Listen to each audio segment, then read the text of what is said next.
Today I wanted to review a memory I have from a Trek experience that I was part of several years ago.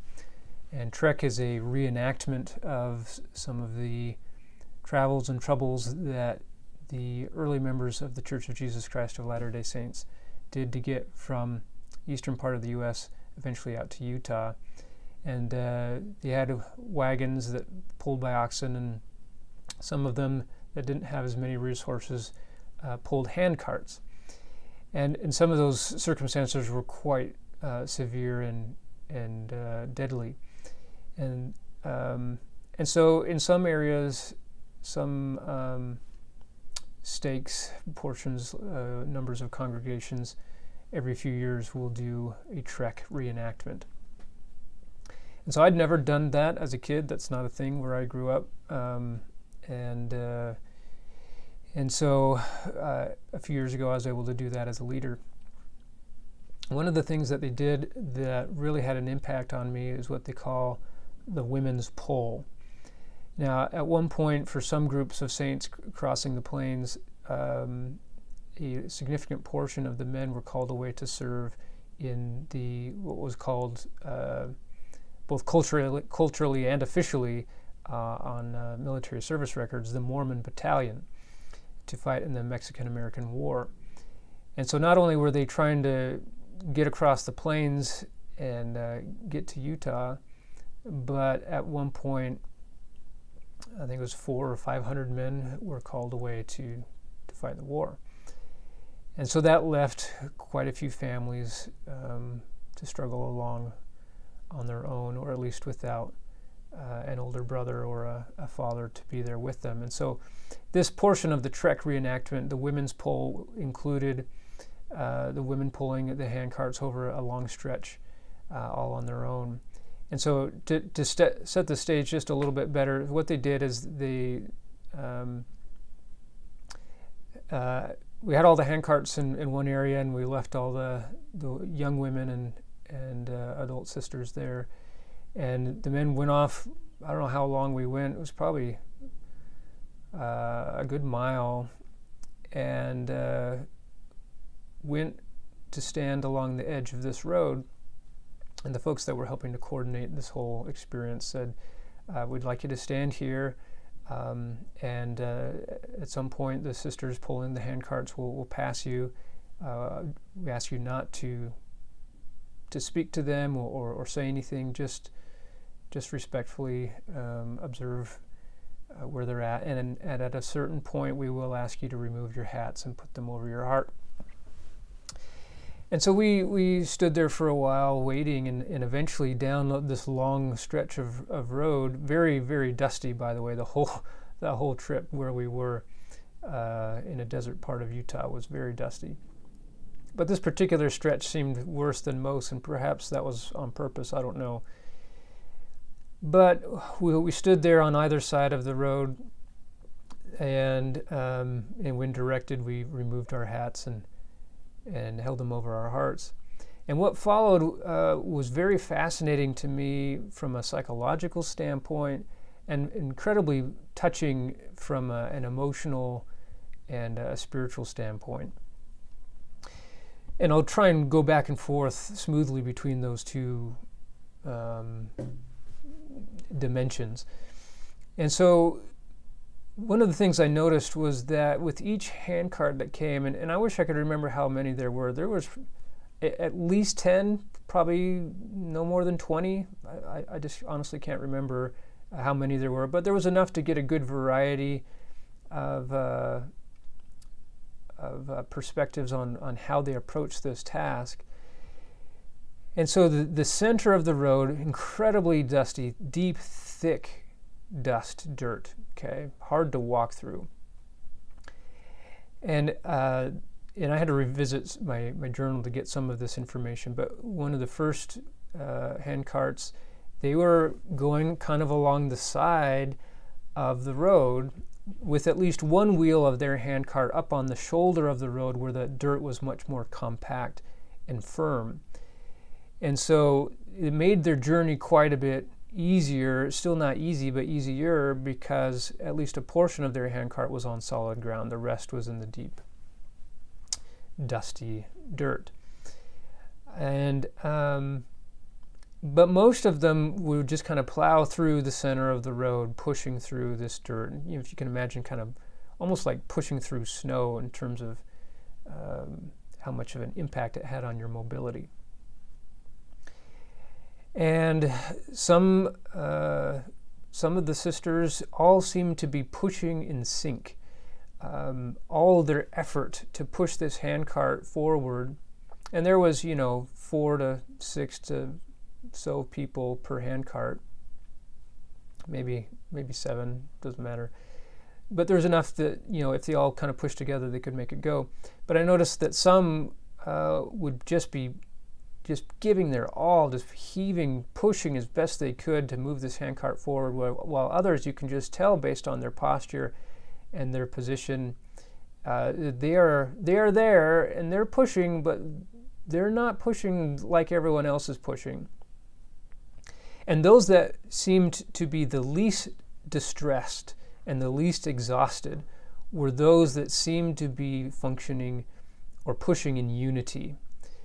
And parenthetically, that reminds me of the story that Boyd K. Packer shared at some kind of a fair event. It was a team oxen pulling competition, and the team of oxen, the competition to see who can pull the largest amount of weight and over a certain amount of distance. And he said that the team of oxen that won the competition, at least that year, was not the biggest, bulkiest, strongest oxen, but it was those that hit the yoke simultaneously and pushed in unison to move the weight forward. And there's some interesting, important metaphors there about being in harmony and pushing together. And so anyway, that was something that I noticed with this women's pole. And almost every handcart, these poor sisters were really worn out. Quite a few of them I could see just caked dirt, dust under their eyes where they'd been crying and the dust from the air had collected and was there on their face. A lot of them had their handkerchiefs over their mouths and their nose to keep the dust out. Some of them even covered their whole head and everything but their eyes and sunglasses, trying to keep the dust from completely caking them. And so it was really strenuous, really hard for them to get through. And of course, it starts to get to you. You want to help, right? And you want to say something encouraging. And you want to, give some kind of a gesture that you acknowledge their suffering and their trouble. But that was not our instruction. And of course, I'm running through all these metaphors and parallels in my mind then and later, and how when we're going through hard times and we're struggling and we're crying and we're just exhausted, and heaven's angels are looking on in respect and admiration and a strong desire to do something, and but that's not their instruction. It's to observe and to respect.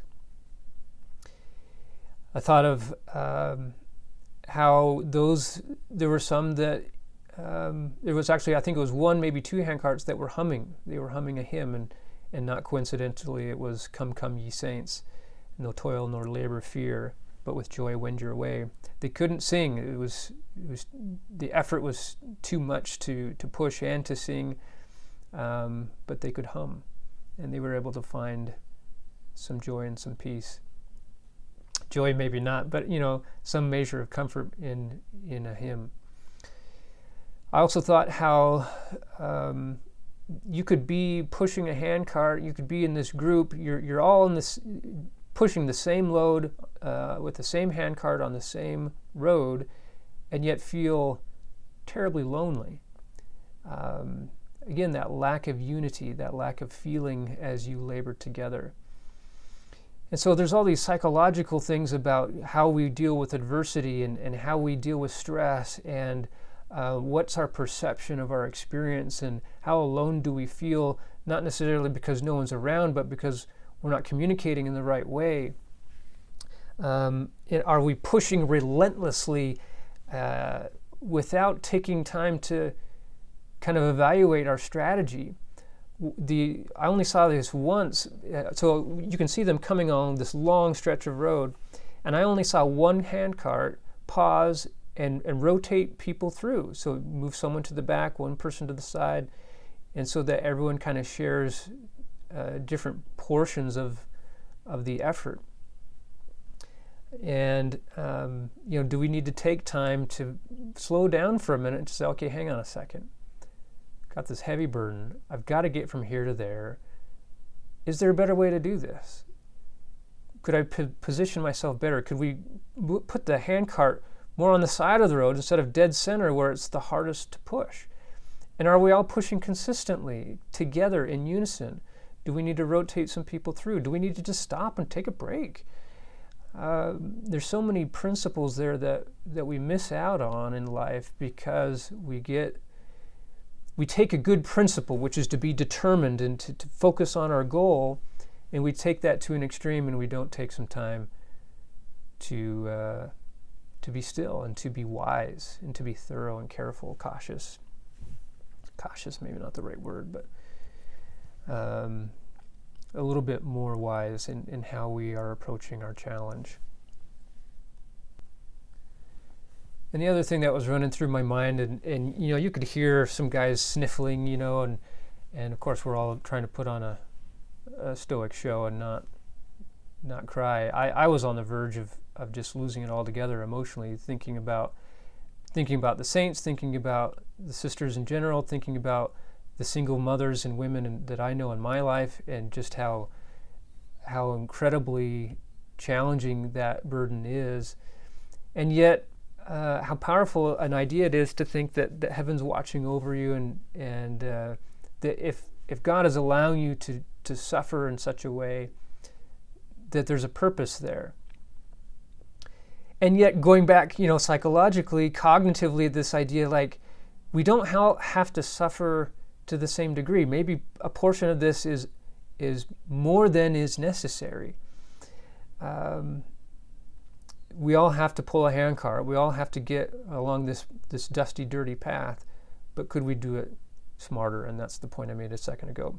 And so I'm having this emotional reaction about challenges of life and people that I care about. And one of the things that touched me was after a couple of groups got there, one of the adult sister leaders starts going back down the path. She's made this long journey pushing this handcart or helping to push it. She gets some of the younger youth settled. This is predominantly young women, by the way. I don't know if I made that clear in the beginning. This was a youth excursion with adult leaders helping out. So the majority of folks that are pushing the handcarts, as I've described, are young women. So this adult sister leader starts walking back down the road, and she walks along on the edge, on the shoulder, out of all the dust, and she's going back to help. And after a little while, another group of younger sisters, a handful of them, 4 or 5, I don't remember, start walking back down the road as well. And of note, they go down the middle of the road rather than on the shoulder. And so I just keep seeing these interesting, beautiful, stirring metaphors of help and service and goodness and effort, and yet acknowledging like it doesn't have to be that hard. Like you have a better, easier choice 4 feet to the right or left of you. Why walk down the middle? And so there's just a lot of things there that really impacted me and were interesting and touching. And the main point I want to make is that God is watching out for us. His angels do see the efforts that we're making. And there are trials that we need to endure. That's part of the process. But can we go through those in a better way, with a little bit more unity, with a little bit more awareness of logistical things that could make our path not quite so strenuous? Are the folks right around us pushing, struggling too, that we could connect with? And even if it's just reaching out and touching their hand, or giving them a nod, or starting to hum something that you can then hum together. Of course, one of the things that I thought of at the time was, the power of the Relief Society organization, the women's organization for the church, and how you can have, there's great fellowship there. And yet you can also be a part of that organization, or any organization for that matter, and feel alone. And why is it that we feel so lonely sometimes, even though we have opportunity right next to us? Which also brings up another point that I thought of at the time, of these sisters struggling along, many of them in tears, bandanas covered in dust, and distraught, many of them, some not so much. And how our trials can so often obscure our abilities, our beauty, our capacity to feel resilient. They were demonstrating resilience and determination, but I don't know how much they felt that. And how so often when we're dealing with troubles and trials, we don't, our best selves are not on display.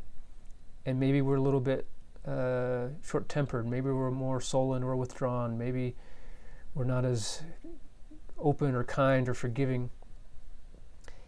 And so thinking about that metaphor for life too, and how we maybe we'd be a little bit more patient with each other if we understood the challenges that someone else was facing. So I guess the take-home message there is we all are on this journey of life. We're all struggling along through the dust. Let's not be blind to ways in which we can make that journey a little bit easier. Let's reach out to those that are struggling too. And just because we can't see help, and just because someone is there and not vocalizing help, doesn't mean that you're truly alone, or that God isn't mindful of you. Hope that's helpful.